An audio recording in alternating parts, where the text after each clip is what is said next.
We're going to feel very you will good. Feel influenced. We're going to feel very good and very strong. You will feel influenced. You're right now not in a very good position. रूस Ukraine में सुलह कराने की खबरों के बीच Ukraine के राष्ट्रपति Volodymyr Zelensky और अमेरिकी राष्ट्रपति डोनाल्ड ट्रंप की शुक्रवार 28 फरवरी को व्हाइट हाउस में मुलाकात हुई। इस दौरान राष्ट्रपति ट्रंप, उपराष्ट्रपति जेडी वेंस और राष्ट्रपति जेलेंस्की के बीच ओवल ऑफिस में तीखी बहस हुई, जिससे पूरी दुनिया हैरान है। बात यहाँ तक पहुँच गई कि ट्रंप ने जेलेंस्की को पत्रकारों के सामने स्टूपिड तक कह दिया, जो कि इस विवादित बैठक का अहम पल बन गया। No, in this entire meeting, have you said thank you? You went to Pennsylvania and campaigned for the opposition in October. Offer some words of appreciation for the United States of America. इस बैठक में Trump और उनके उपराष्ट्रपति JD Vance ने मिलकर Zelensky को न सिर्फ घेरने की कोशिश की, बल्कि उन्हें जलील भी किया। इस बहस के दौरान ट्रंप ने बाइडेन और ओबामा का भी नाम लिया, ताकि जेलेंस्की को उनके सामने ही जलील किया जा सके। Mr. President, we are staying in our country, staying strong from the very beginning of the war. We've been alone, and we are thankful. I said thanks you haven't in been this alone. cabinet, you and haven't not been only alone. in this cabinet. We gave you through I this said stupid president, $350 billion. You voted we gave for you. बताया जा रहा है कि Trump ने इस मुलाकात के बहाने 6 साल पुरानी दुश्मनी का बदला भी ले लिया है।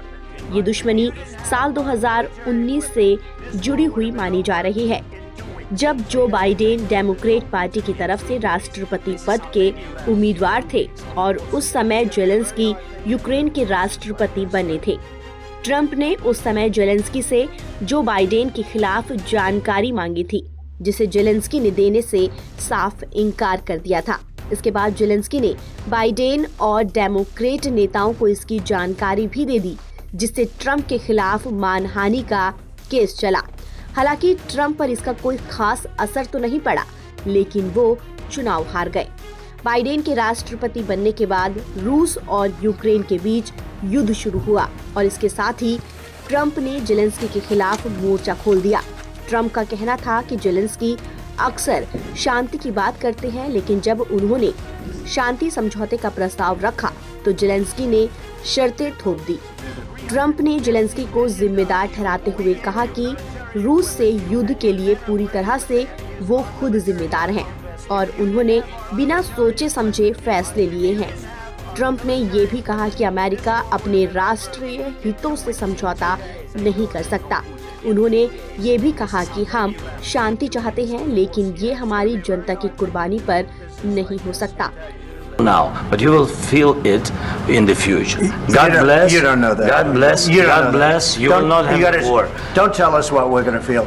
ट्रंप ने आरोप लगाया कि जेलेंस्की डेमोक्रेट्स के स्कैम में फंसे हुए हैं और उन्होंने जेलेंस्की को चेतावनी देते हुए कहा कि अगर युद्ध नहीं रुका तो इसका परिणाम तीसरे विश्व युद्ध के रूप में हो सकता है।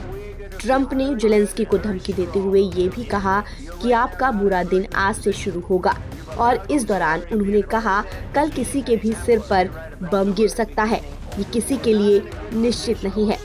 वैसे तो अमेरिका और यूक्रेन की इस बैठक को शांति के तौर पर देखा जा रहा था, लेकिन बात कुछ और ही निकली है। यूक्रेनी राष्ट्रपति वोलोदिमीर जेलेंस्की की अमेरिका यात्रा एक बेहद विवादास्पद मोड़ पर खत्म हुई है। ताज़ा अपडेट के लिए आप बने रहिए NBT ऑनलाइन के साथ। That's back to you. Far more than a lot of people said they should have.